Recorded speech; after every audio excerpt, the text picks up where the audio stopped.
शुरुआत करते हैं दोस्तों आज के न्यूज़पेपर की हम एडिटोरियल वाले हिस्से के साथ में। पहला एडिटोरियल हम देखने वाले हैं, यंग लोग जो सुसाइड करते हैं, क्या क्या इसके पीछे कारण है, कैसे करके इस समस्या से हम निपट सकते हैं, गवर्नमेंट की तरफ से कौन कौन से प्रयास किए जा रहे हैं, आगे क्या करने की ज़रूरत है, इसके बारे में ये आर्टिकल लिखा गया है। ठीक है, तो इसके बारे में हम देख लेते हैं। यहाँ पर कुछ वर्ड इस्तेमाल में किए लाए गए हैं, जैसे कि कोहेज़न। ठीक है, कोहेज़न का मतलब होता है सामंजस्य। एक और वर्ड यूज़ किया गया है, कैंपसस। ठीक है, कैंपसस, कैंपसस मतलब होता है परिसर। जैसे हम हॉस्टल कैंपस बोलते हैं, स्कूल कैंपस बोलते हैं।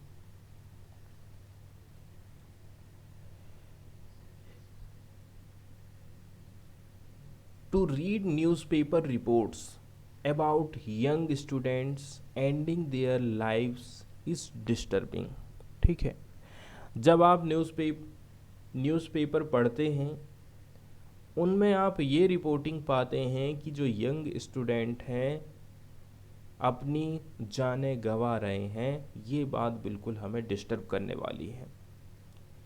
जैसे कि एग्जाम्पल के तौर पर देखें तो 2018 से लेकर के 2023 के बीच में, ठीक है, ये जो 4 साल का पीरियड रहा है, इस 4 साल के पीरियड की यदि हम बात करें, सॉरी 4 साल नहीं, पंचवार्षिक इसको हम बोल सकते हैं। ठीक है, 8 और 5, 18, 5, 23 होता है।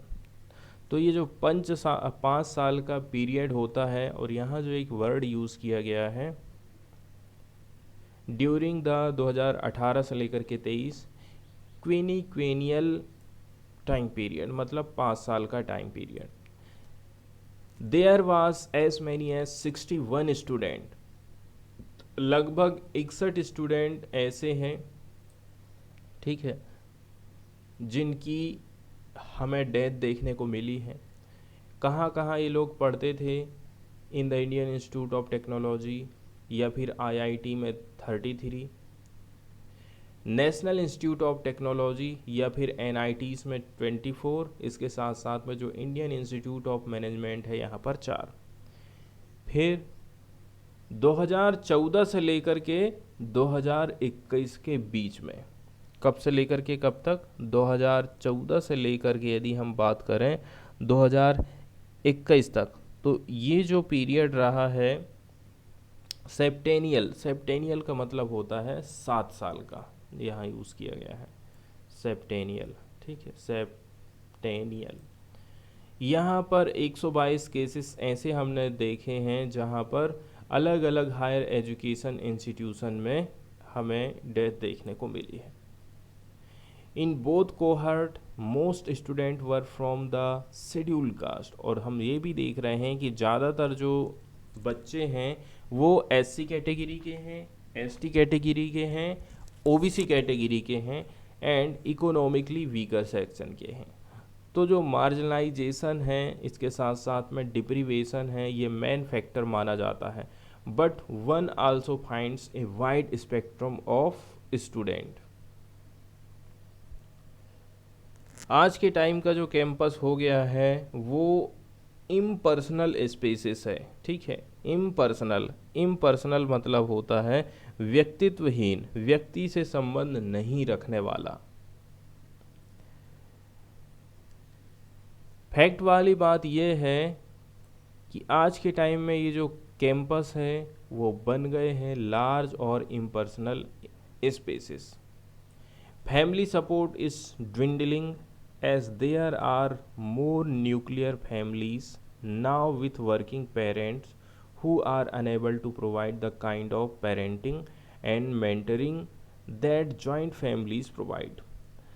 आज का समय ऐसा हो गया है कि फैमिली अपने बच्चों को टाइम नहीं दे पा रही है जैसा कि जॉइंट फैमिली में उनको मिल पाता था। ठीक है, ना तो उनको पेरेंटिंग मिल पा रही है, ना तो उनको मेंटरिंग मिल पा रही है। इसी के चलते चलते ये सब घटनाएं हमको देखने को मिल रही हैं। Individualism is all pervasive in society. Society में हम देख रहे हैं लोग अलग रहना पसंद कर रहे हैं, सिंगल रहना पसंद कर रहे हैं, समाज में किसी से जुड़ना पसंद नहीं कर रहे हैं। और इसी का जो कॉन्सिक्वेंसेस है, परिणाम है, रिजल्ट है, early signs of emotional distress go unnoticed. इस प्रकार से इसका रिजल्ट ये रहेगा कि जो इमोशनल डिस्ट्रेस है उसको आप अननोटिस नहीं कर सकते।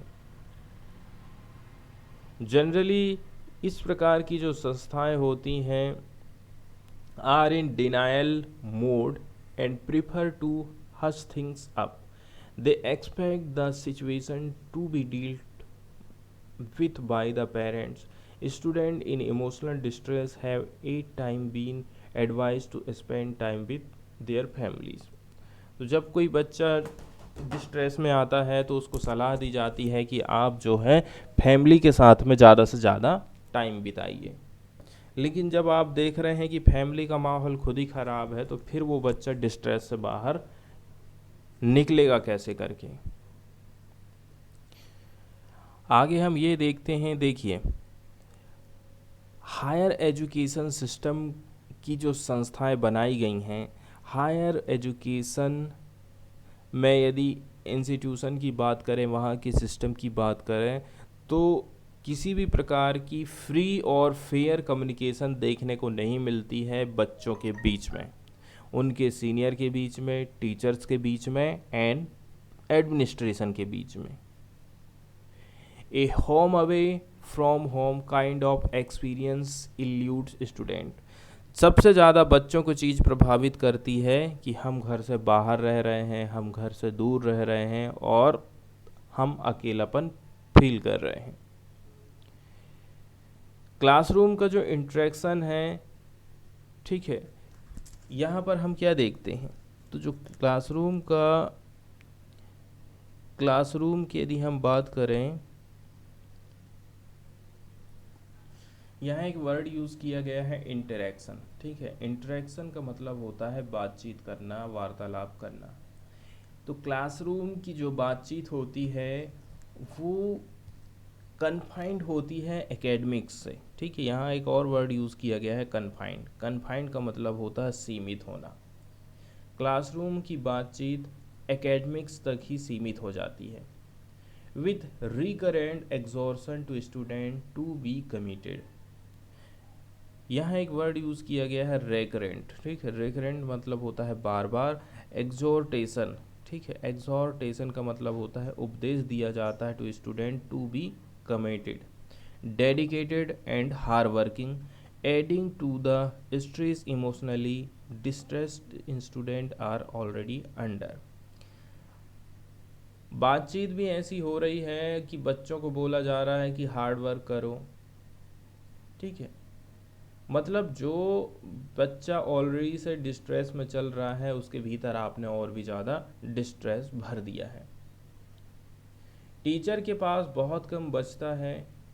ठीक है, द इंक्लिनेशन और even expertise to notice and address any disturbing traits among the student.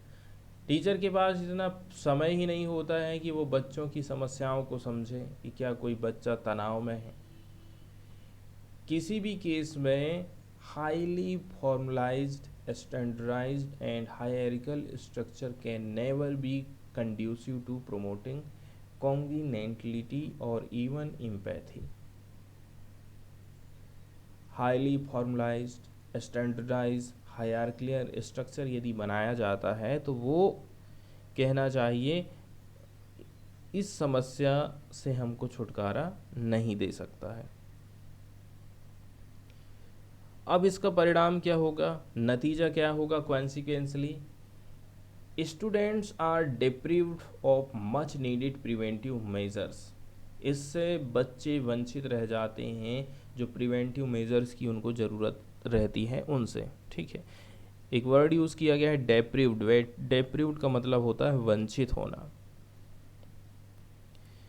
It is only when tragedy occurs that actions are triggered. जब हमको ये घटना घटित हो जाएगी, ट्रेजेडी घटित हो जाएगी, तब जाकर के एक्शन लिया जाता है।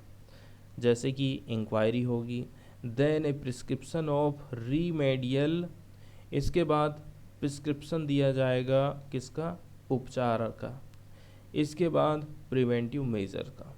That is it. ऐसी घटनाएं हम देख रहे हैं घटित होते रहती हैं।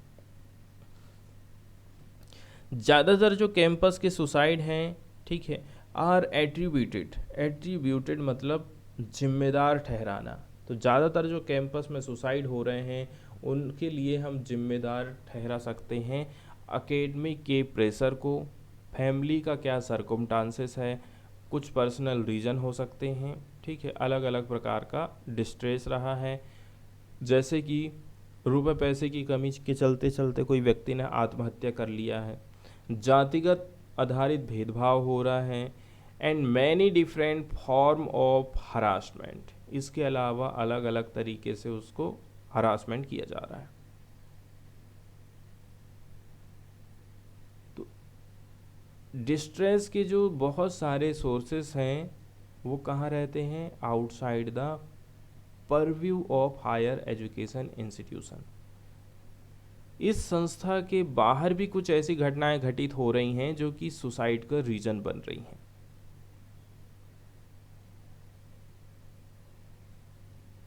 And have their genesis in the larger economic and social context, और इसको आप लार्जर इकोनॉमिक और सोशल कॉन्टेक्स्ट के रूप में देख सकते हैं। There are each of these reasons must need to be address. तो ये जो प्रत्येक प्रकार के इनके कारण हैं, हर कारण का हमें क्या काम करना है, सॉल्यूशन निकालना है। Eight there source by the government, society, institution, parents and families.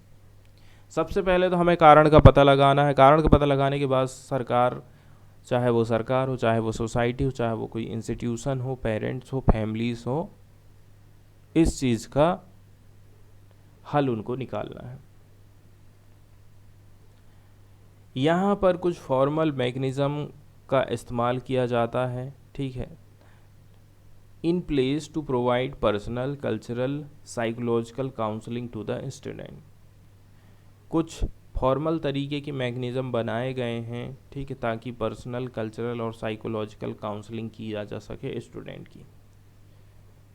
ज़्यादातर जो आईआईटी, एनआईटी हैं and like have put in place और beginning to online and offline mechanism to access personal counselling and therapies in a confidential manner. तो हम देखते हैं कि ज़्यादातर जो चीज़ें हैं ऑफलाइन और ऑनलाइन मॉडल में भी हो रही हैं, ताकि पर्सनल काउंसलिंग को बच्चे एक्सेस कर पाएँ, थेरेपीज़ के बारे में उनको जानकारी हो पाए।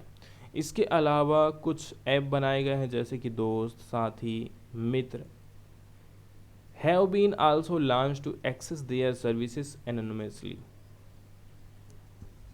कुछ एप्लीकेशन भी बनाए गए हैं जैसे कि दोस्त है, मित्र है और क्या है, साथी है। दोस्त, मित्र और साथी ऐप, ये इनके नाम याद रखना है हमको, काफ़ी इम्पोर्टेंट है हमारे लिए, ठीक है। एनिमसली मतलब होता है गुमनाम रूप से।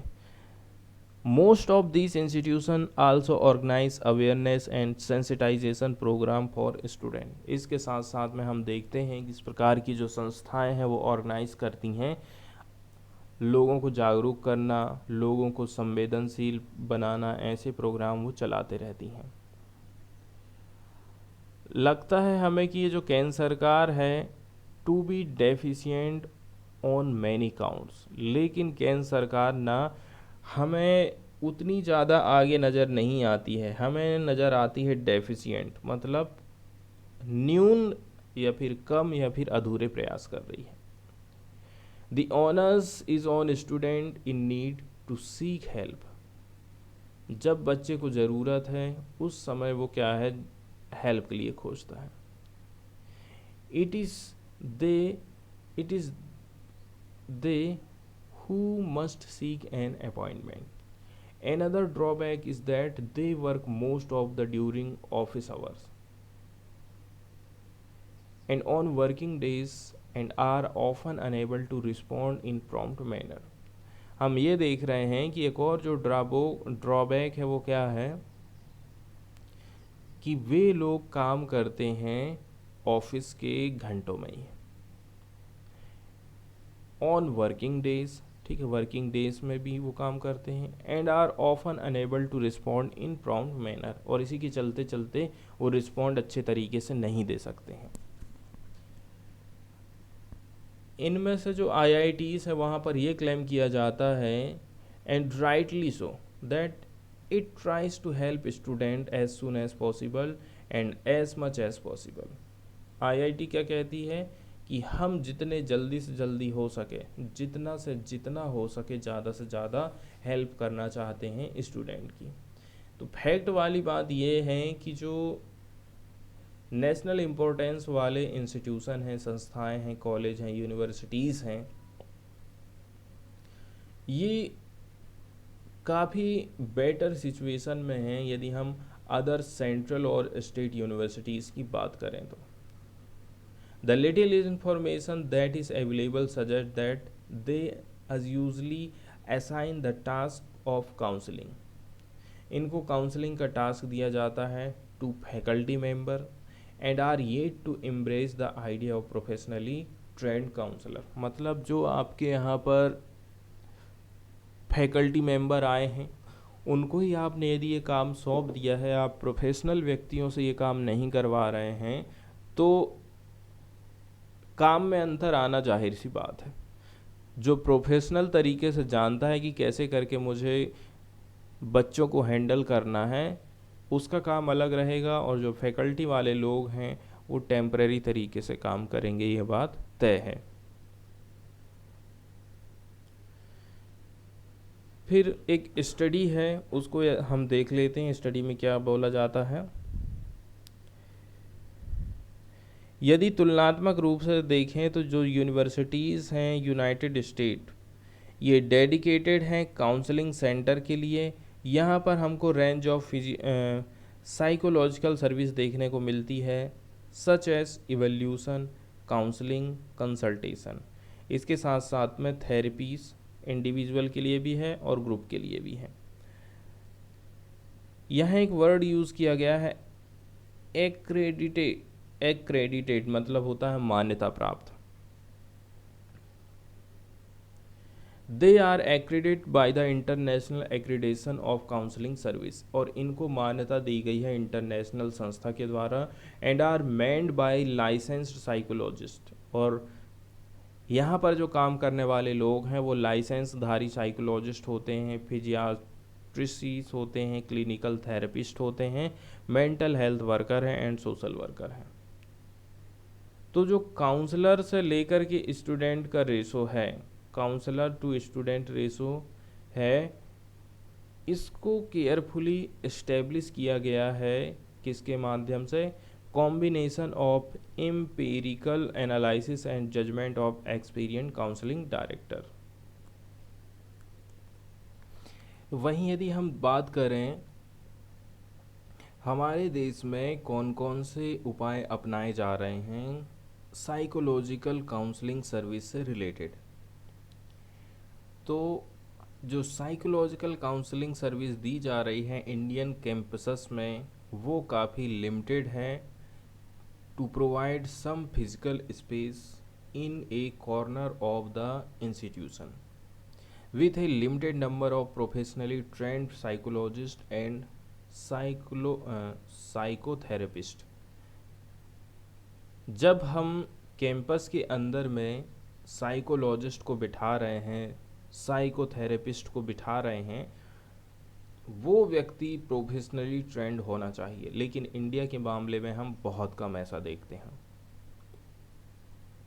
इसके लिए किसी प्रकार का स्टैंडर्ड तय नहीं किया गया है। One wishes that approval and accreditation process of institution also gives equal importance to this aspect of student life as done for floor area, faculty, books and even computers। तो इसके साथ साथ में हम कुछ और चीज़ें हैं जिनको इम्पोर्टेंस दे सकते हैं, जैसे कि फ्लोर एरिया, फैकल्टी, बुक्स और इवन कंप्यूटर। तो यहाँ पर हमें ज़रूरत है कि जो well oiled life support system होना चाहिए बहुत सारे स्टूडेंट्स को। तो जो काउंसलिंग की जा रही है, थेरेपीज दी जा रही है, वो क्यूरेटिव मेजर्स के अंतर्गत आती है and may be easy to strengthen and streamline. इसको हमें स्ट्रेंथन करना है, इसको हमें मेन रास्ते पर लेकर के आना है। What is critical but most difficult is to create condition for forming an assimilative culture of cohesion and promoting respect for academic and socio-economic diversity। हमें सामंजस्य बिठा के चलना है, इसके अलावा प्रमोट करना है एकेडमिक रिस्पेक्ट को, ताकि जो सोशियो इकोनॉमिक डाइवर्सिटी है वो हमारी बनी रहे। इंस्टीट्यूट को भी थोड़ा सा ध्यान देने की ज़रूरत है। इसके साथ साथ में इंस्टीट्यूशन को ये भी ध्यान देना है कि किसी प्रकार का डिस्क्रिमिनेशन को रोका जाए। ठीक है, however subtle and done even in jest. अगला जो एडिटोरियल हम देखने वाले हैं वो दंड मुक्ति से रिलेटेड है। जैसे कि किसी मामले में आर्मी को छूट दे दी जाती है, पुलिस को छूट दे दी जाती है, तो इसको सरकार किस प्रकार से बढ़ावा दे रही है, इसके बारे में ये एडिटोरियल लिखा गया है। Denial of not to prosecute army man in Oting massacre is disconcerting. अभी हाल ही में हमने एक घटना देखे थे कि एक कार में या फिर वाहन में कुछ मजदूर लोग जा रहे थे, उनकी गाड़ी आर्मी के द्वारा रोकी गई, गाड़ी वाले ने नहीं रोका, तो इधर आर्मी ने फिर क्या काम कर दी, फायरिंग चालू कर दी और बहुत सारे लोगों की जानें चली गई। अब पुलिस को लगा था कि ये लोग विद्रोही हो सकते हैं, ये लोग आतंकवादी हो सकते हैं, ठीक है, इसलिए हमने गोली चलाई। अब नॉर्थ ईस्ट रीजन में सरकार ने आर्मी को छूट दे दी रखी है, अपस्पा कानून लगा दिया है कि आप बिना किसी वारंट के किसी की भी गिरफ्तारी कर सकते हैं, किसी के भी घर में आप जाकर के अचानक तलाशी ले सकते हैं, ठीक है, किसी के भी ऊपर आप गोली चला सकते हैं, आपको छूट है। इतनी ज़्यादा छूट दे दी गई है कि कभी कभी आर्मी इसका मिसयूज़ भी करती है, ऐसे आरोप लगाए जाते हैं। तो इस मिसयूज़ को कैसे करके कम किया जा सकता है, इसके बारे में यहाँ पर लिखा गया है। नागालैंड की पुलिस को आप सज़ा नहीं दे रहे हैं, जिसने प्रोसिक्यूट किया था 30 army man for the December 2021 killing of 13 civilians, ठीक है, इन ए बोस्ड अप ऑपरेशन। नागालैंड की पुलिस मना कर रही है कि हम जो 30 आर्मी के पर्सनल हैं उनके ऊपर मुकदमा नहीं चलाएंगे। 30 आर्मी के मैनों के ऊपर मुकदमा क्यों चलाया जा रहा है? दिसंबर 2021 की ये घटना है जिसमें 13 सिविलियंस की डेथ हो गई थी एक ऑपरेशन के चलते चलते। इस प्रकार से यूनियन गवर्नमेंट ने हमें एक डिसकंसर्टिंग मैसेज दिया है, निराशा करने वाला मैसेज दिया है कि वो उसकी इच्छा ही नहीं है इंसर्जेंसी हिट स्टेट में इम्प्यूनिटी, मतलब इम्प्यूनिटी का मतलब होता है दंड मुक्ति। In what was later described as a case of mistaken identity, बाद में इस केस को हमने क्या बोल दिए, mistaken identity. 6 worker returning home in a vehicle from a coal mine bordering Assam were gunned down by the security forces at Oting village in Mon district. Coal mine के ये आदमी थे, वर्कर थे, अपना काम करके वापस हो रहे थे। ये कोल माइन पड़ती है असम की बॉर्डर वाले एरिया में। पर्सनल सिक्योरिटी फोर्सेस के द्वारा गोली मारकर इनकी हत्या कर दी गई थी। इसके साथ साथ में हम देख रहे हैं 7 और भी गांव के जो लोग हैं इनकी हत्या कर दी गई बाद में, following A scuffle with villagers who had found the bodies in army vehicle. इसके बाद फिर से झड़प होती है और इस झड़प में 7 आदमी और मारे जाते हैं। Prior sanction to prosecute army personnel is necessary under section 6 of armed forces. AFSPA कानून क्या कह रहा है, स्पेशल एक्ट क्या कह रहा है, prior sanction to prosecute army personnel is necessary. Prior sanction की ज़रूरत पड़ती है तब जाकर के हम आर्मी पर्सनल को प्रोसिक्यूट कर सकते हैं। एक स्पेशल इन्वेस्टिगेशन की जो टीम है नागालैंड पुलिस की, उसने कंप्लीट किया था अपनी जांच को मार्च 2022 में और फाइल किया था अपनी चार्जशीट इस केस में। यहाँ पर यह बताया गया है कि the sanction for prosecution from the defence ministry department of military affairs.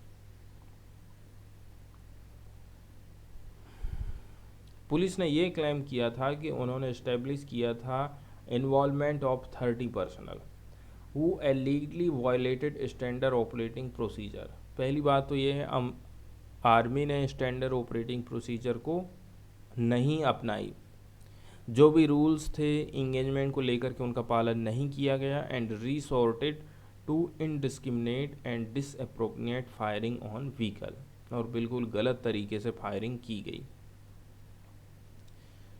इसके बाद आर्मी ने ऑर्डर दिया कोर्ट ऑफ इंक्वायरी की, but it's outcome is not known. लेकिन इसका रिजल्ट क्या हुआ अभी तक कोई नहीं जानता है। On petition by wives of the army personnel involve the supreme court of India stay the criminal proceeding in 2022। इसके बाद हम ये देखते हैं सुप्रीम कोर्ट ऑफ इंडिया ने स्टे लगा दिया था क्रिमिनल प्रोसीडिंग को जुलाई 2022 में। सेंट्रल गवर्नमेंट आज के टाइम में काफ़ी ज़्यादा कोशिश कर रही है कि वो रिड्यूस कर दे अपस्पा वाले कानून वाले क्षेत्र को। Reducing the areas covered by the law, giving special power in disturbed areas to the armed forces. तो ये जो सिग्निफिकेंट इम्प्रूवमेंट है सिक्योरिटी सिचुएशन किसी भी क्षेत्र की जो कि डिस्टर्ब एरिया है वहाँ की सिक्योरिटी सिचुएशन कैसी है, इसको ध्यान में रखा जाना है। It has reduce the notified areas in Nagaland, Assam, Manipur in recent year. हाल के दिनों में यदि हम देखें तो नागालैंड, असम और मणिपुर के बहुत सारे हिस्से ऐसे हैं जहाँ से अपस्पा कानून हटाया गया है। वहीं यदि हम पॉलिटिकल राजनैतिक तौर पर देखें तो it has been working toward peace accord and getting insurgent and extremist to lay down arm. राजनीतिक तौर पर सरकार ये प्रयास कर रही है कि यहाँ के जो उग्रवादी लोग हैं उनसे अपील करी जा रही है कि आप अपने गन हथियार छोड़ दें, नॉर्मल लाइफ बिताएं, ठीक है, आपको नौकरी दी जाएगी, आपको पॉलिटिक्स में अंदर लाया जाएगा, ऐसे बहुत सारे प्रॉमिस किए जाते हैं।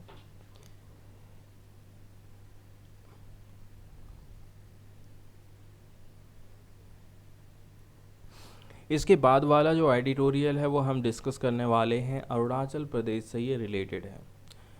चाइना किस प्रकार से चाल चल रहा है अरुणाचल प्रदेश के ऊपर, ठीक है, तो इसके ऊपर ये आर्टिकल लिखा गया है। ये जो वर्ड यूज़ किया गया है सैनानियंस, ठीक है, तो सैनानियंस का मतलब होता है धोखाधड़ी या फिर चाल चलना। तो इसके लिए जो वर्ड यूज़ किया गया है वो है सैनानिगन्स। देखते हैं इसमें कौन कौन सी बातों का उल्लेख किया जाता है। तो पार्टिकुलरली ये जो आर्टिकल लिखा गया है ना, चाइना ने हाल ही में जो इंडिया की 11 जगह हैं अरुणाचल प्रदेश के किनारे के एरिया, अरुणाचल प्रदेश के एरिया के 11 नाम चेंज किए हैं, उसी के ऊपर ये एडिटोरियल लिखा गया है। हाल के वर्षों में हम देखते हैं ये तीसरी बार है कि चाइना की मिनिस्ट्री ऑफ सिविल अफेयर ने 2 अप्रैल को एक प्रोवोकेटिव मेजर अपनाया है, उसने रिलीज़ किया है 11 नाम, नहीं, नाम of 11 places in Arunachal Pradesh under the flag fig leaf of standardising geographical names. ठीक है, और इसको क्या नाम दे रहा है कि हम जो है जियोग्राफिकल नेम प्रोवाइड कर रहे हैं इन जगहों को, जिसको जंगनान बोलता है चाइना। चाइना जंगनान बोल रहा है किस जगह को? साउथ तिब्बत या फिर अरुणाचल प्रदेश को। यदि मीडिया रिपोर्ट के हिसाब से हम देखें, इन नामों में इंक्लूड है 2 ठो रेसिडेंशियल एरिया जहाँ पर लोग रहते हैं। इसके अलावा 5 माउंटेन की पीक हैं, 2 नदियों के नाम हैं और 2 कुछ अदर एरिया भी हैं। 2017 में चाइना ने रिनेम किया था 6 प्लेसेस का नाम चेंज किया था, जो कि अरुणाचल प्रदेश में ही हैं। It had also standardise the name for 15 places in 2021। इससे पहले 2021 में 15 जगहों के नाम चेंज किए गए थे, जैसे कि कुछ कोई पॉपुलेशन रह रही वहाँ का नाम चेंज कर दिए, माउंटेन के नाम चेंज करना, रिवर के नाम चेंज करना और माउंटेन पास का नाम चेंज करना।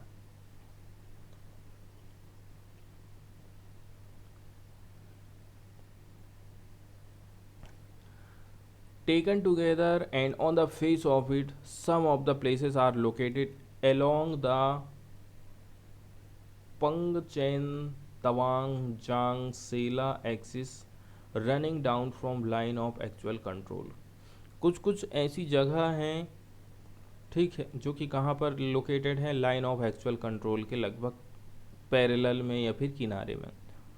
अदर एरिया ऐसे हैं जो कि ओल्ड बुद्धिस्ट पिलग्रिम सर्किट जो बनाया गया है टाक्सिंग, जो कि अपर सुबनसिरी डिस्ट्रिक्ट पड़ता है, मेंचिक तातो तहसील है वेस्ट सियांग में, and still others toward the Lohit and Anjaw district near Walong.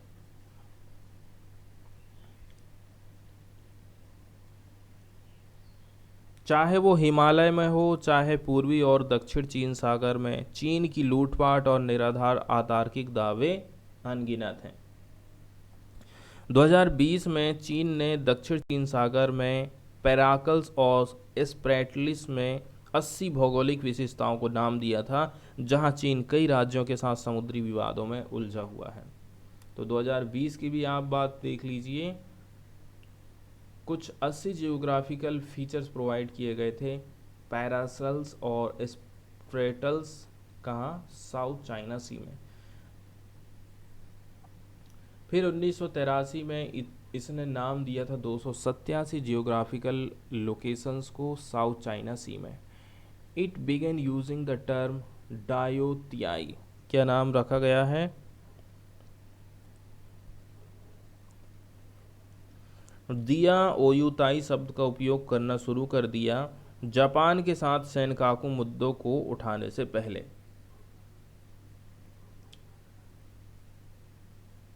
तो ज़्यादातर हम ये देखते हैं कि Chinese modus operandi is to lay the groundwork through fictional renaming of aligned territories as a basis for sham historical claim, which are then pursued using 3 warfare strategy: waging propaganda, psychological and legal warfare।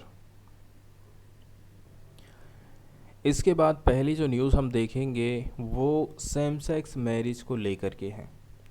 देखिए, same sex marriage को recognition देने, पहचान देने, कानूनी मान्यता देने के लिए कुछ याचिकाएं सुप्रीम कोर्ट में डाली गई थी और इसी को लेकर के सुनवाई चल रही थी। केंद्र सरकार की तरफ से जवाब दिया गया है सुप्रीम कोर्ट को कि ये जो डिमांड की जा रही है सेम सेक्स वाली, ये जो समाज के बड़े बड़े लोग हैं, ठीक है, जो समाज का सबसे ऊपर का तबका है, उनके द्वारा ये डिमांड करी जा रही है। लेकिन बाकी लोगों को क्या होगा? बाकी लोग क्या चाहते हैं, उनकी तो हमें सुनना पड़ेगा। इसलिए केंद्र सरकार का सुप्रीम कोर्ट को कहना है कि आप इससे रिलेटेड मुद्दे को सरकार के ऊपर छोड़ दीजिए। लोग तय करेंगे कि सेम सेक्स मैरिज को रिकॉग्नाइज देना चाहिए कि नहीं देना चाहिए। ये चीज़ संसद तय करेगी। संसद तय करेगी कि मतलब सरकार कह रही है कि लोग तय करेंगे। तो कुल मिलाकर के यदि देखा जाए ना, तो सेम सेक्स मैरिज को मान्यता देने के पीछे सरकार हमेशा थोड़ा सा पीछे हाथ खींचते रही है। इस प्रकार की घटनाएं हम देख रहे हैं कि जब से ये केसेस चल रहा है तभी से ऐसा हो रहा है।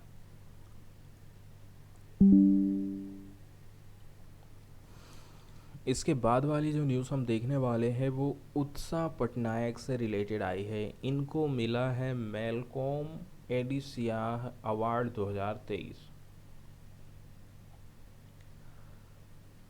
उत्स पटनायक जो कि एक इकोनॉमिस्ट हैं, नेशनल एंड इंटरनेशनल रिप्यूट की, has selected for the Malcolm Adiseshiah award 2023। इनको सिलेक्ट किया गया है इस अवार्ड के लिए।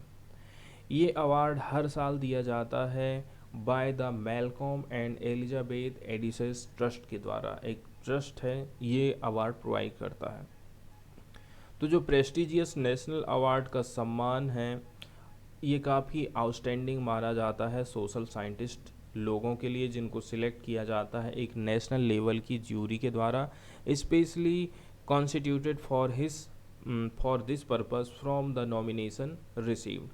इस साल की जो ज्यूरी है उसने सिलेक्ट किया है प्रोफेसर पटनायक को according to the press release.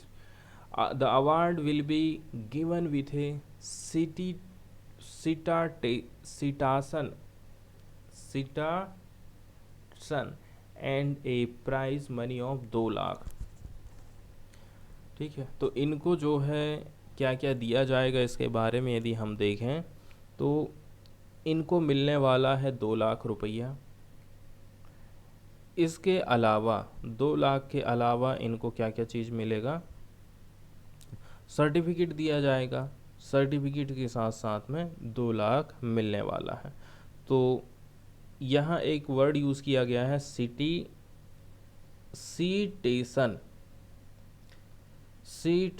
सीटेशन का मतलब होता है, ठीक है, प्रशस्ति पत्र।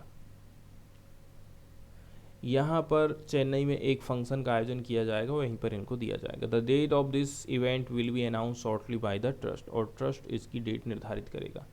इंडियन इकोनॉमिस्ट प्रभात पटनायक ने इस अवार्ड को जीता था कब, 2022 में।